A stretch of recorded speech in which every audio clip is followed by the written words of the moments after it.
যে বাড়ি থেকে 18 বছর আগে আমার মাকে ডিভোর্স দিয়ে তাড়িয়ে দেওয়া হয়েছিল, আমি সেই বাড়িতে আজ বউ হয়ে আসলাম। আমাকে বরণ করার জন্য আমার শ্বশুর শাশুড়ি দরজায় দাঁড়িয়ে আছেন। আমি আর আমার স্বামী বিজয় শ্বশুর শাশুড়িকে পায়ে ধরে সালাম করলাম। আমার শ্বশুর আমার মাথায় হাত দিয়ে বললেন, বেঁচে থাকো মা, বেঁচে থাকো। এই কথা বলে উনি অনেকগুলা টাকা আমার হাতে দিলেন। শাশুড়ি বুকে টেনে নিয়ে বললেন, তোমার স্থান তো আমার পায়ে নয়, তোমার স্থান তো আমার বুকে। আমি তো তোমাকে আমার নিজের মেয়ের মতো মনে করব। কথাটি বলে উনি আমাকে ওনার বুকে জড়িয়ে নিলেন। কি ভাবছেন, এরকম ফেরেশতার মতো শ্বশুর শাশুড়ি পেয়ে আমি ধন্য হয়ে গিয়েছি?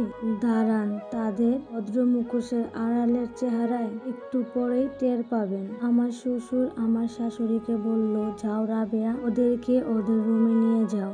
এরপর শাশুড়ি আমাদেরকে আমাদের রুমে নিয়ে গেলেন। ফুল দিয়ে সাজানো একটা খাটে বসিয়ে দিলেন। এরপর উনি বললেন, বৌমা তুমি একটু বসো, আমি তোমার জন্য খাবার দাবারের ব্যবস্থা করি। এই কথা বলে উনি চলে গেলেন। আমার মায়ের মুখে শুনেছিলাম আমার মা আর বাবা নাকি এই ঘরটাতেই থাকতো। এই ঘরের প্রতিটি দেয়ালে আমার মায়ের ছবি দেখতে পাচ্ছি। আমার বাবা হলেন আমার শ্বশুরের ছোট ভাই। আজ থেকে 18 বছর আগে আমার বাবা আমার মাকে ভালোবেসে এই বাড়িতে বউ করে নিয়ে এসেছিলেন।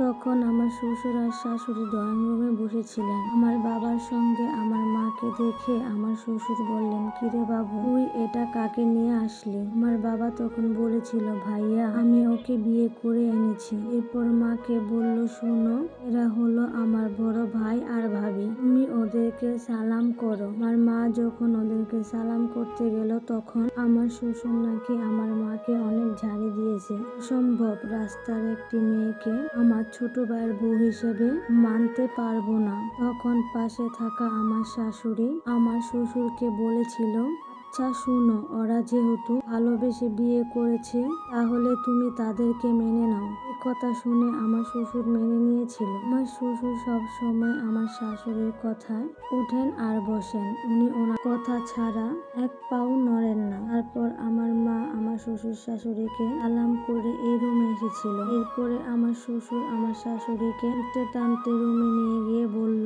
কি ব্যাপার, তুমি না আমাকে বলছিলা যাতে আমার ছোট ভাইকে এত তাড়াতাড়ি বিয়ে না করাই, আজকে ও কি একটা রাস্তার মেয়েকে বিয়ে করে নিয়ে আসলো আর তাতে তুমি মেনে নিলেন? আমার শাশুড়ি শ্বশুরকে বলল, রে হাঁদারাম, আমি কি তোমার মতো বুদ্ধি নিয়ে চলি নাকি? শুনো, বাবু যেহেতু তোমার ছোট ভাই, ও তোমার বাড়ির অর্ধেকের মালিক। শুধু এই বাড়ি কেন, তোমার কত সম্পত্তি আছে সবকিছুর অর্ধেকের মালিক কিন্তু ও। আমি তো ভেবেছিলাম ওকে কখনো বিয়ে করাবো না, ওকে তো তিলে তিলে মারবো। ওকে যদি আমরা একবারে মেরে ফেলি তাহলে তো দুজনেই ফেসে যাব, আসামি হয়ে যাব। তার চেয়ে ভালো হয়তো ওরে ধীরে ধীরে পয়জন খাওয়াইতাম খাবারের সাথে, তাহলে দেখতাম আপু মরতো, লাঠিও যেন ঠিক থাকতো। যেহেতু ও আমাদের অসম্মানিতে বিয়ে করেছে, এখন যদি ওর বিপক্ষে যায় আমরা, তাহলে ও সোজা কোর্টে গিয়ে আমাদের নামে মামলা করে দিবে আর তোমার যত সম্পত্তি আছে সবকিছুর নামে মামলা করে দাবি ঢুকাবে। এর মধ্যে আমার বাবা মায়ের দাম্পত্য জীবনের 3 মাস চলে গেল। তখন আমার মা 1 মাসের গর্ভবতী ছিলেন। দুপুরের দিকে শ্বশুর আর শাশুড়ি আমার বাবা মার রুমে গেলেন, গিয়ে বললেন যে, কি করো তোমরা?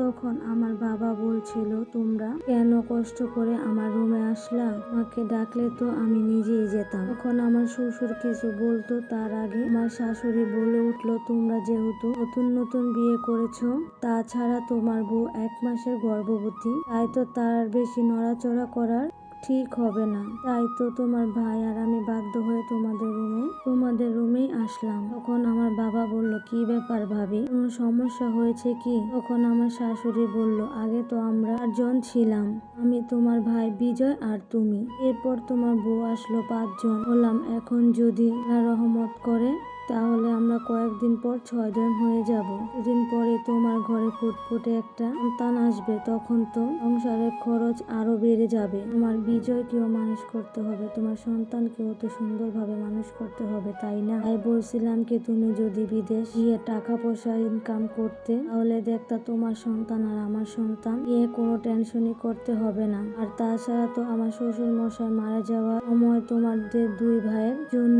এই বাড়িটা ছাড়া আর কিছুই রেখে যেতে পারেননি।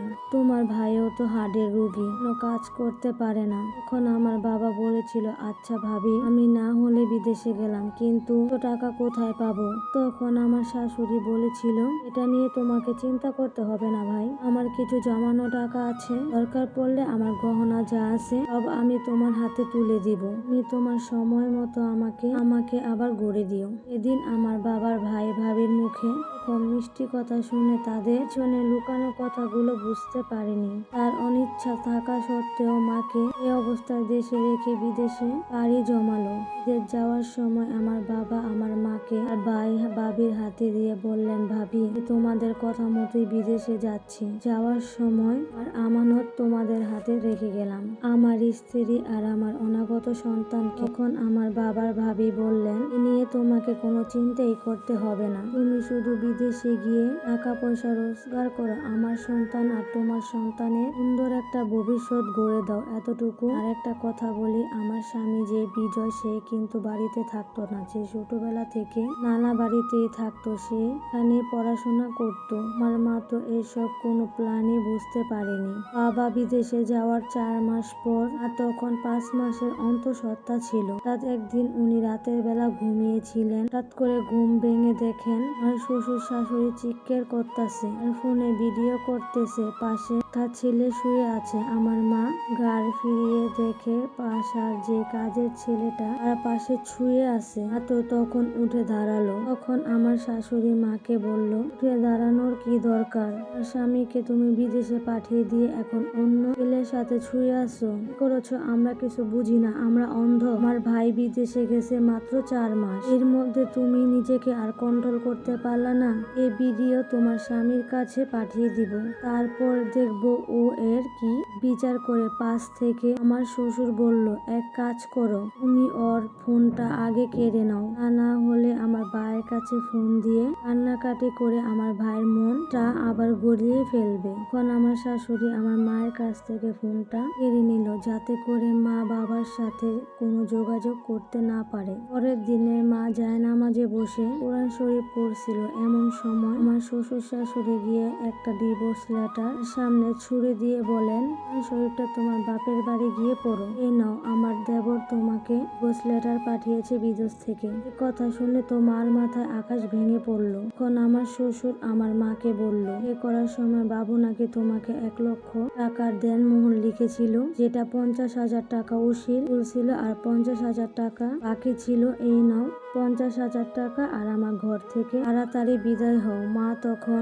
বলল, এইসব কি বলছেন আপনারা? আমার স্বামী আমাকে কখনো ডিভোর্স দিতে পারে না, আপনারা আমাকে ওর সাথে একটু কথা বলতে দেন। ওই সময় আমার শ্বশুর বলল, শুনো, আর ভাই একদম সাফ বলে দিছে, তুমি যদি এই বাড়িতে এখনো থাকো, ওর সাথে যোগাযোগ করার চেষ্টা করো, তাহলে সে প্রবাস জীবনে আত্মহত্যা করবে, ওর লাশটাও কিন্তু আর দেশে আসবে না। এই কথা শুনে মা আর কিছু বলেনি। তখন আমার শ্বশুরের দেওয়া 50,000 টাকা আমার শ্বশুরকে ফেরত দিয়ে শরীফটা নিয়ে শুধুমাত্র এক কাপড়ে বাড়ি থেকে বের হয়ে আসে। এরপর বাবা যখন মাকে ফোনে পাচ্ছিল না, তখন আমার শ্বশুরকে ফোন দিয়ে বলল, কি ব্যাপার, আমাদের বৌমা কোথায়? ওকে 2 দিন ধরে ফোনে পাচ্ছি না, ওর ফোনটা বন্ধ কেন? আমার শ্বশুর তখন বলে, তুই যখন দেশে আসবি সব ঘটনা তোকে খুলে বলবো, তুই এখন এখানে যেভাবে আছিস ভাবে কাজ করতে থাক, টেনশন করিস না। এই কথা বলে আমার শ্বশুর লাইনটা কেটে দেয়। এইদিকে বিদেশের মাটিতে তো বাবার আরো টেনশনটা বেড়ে গেল। ঠিকই বুঝতে পেরেছিল যে দেশে কিছু একটা ঘটেছে। এই সিদ্ধান্ত নিলেন দেশে তাড়াতাড়ি সম্ভব চলে আসবে। একদিন বিকালবেলা উনি দেশে আসলেন। আমার বাবাকে বাড়িতে দেখে আমার শ্বশুর শাশুড়ি হঠাৎ করে চমকে উঠলেন। দ্বিতীয় পর্ব দেখতে চাইলে কমেন্ট করুন।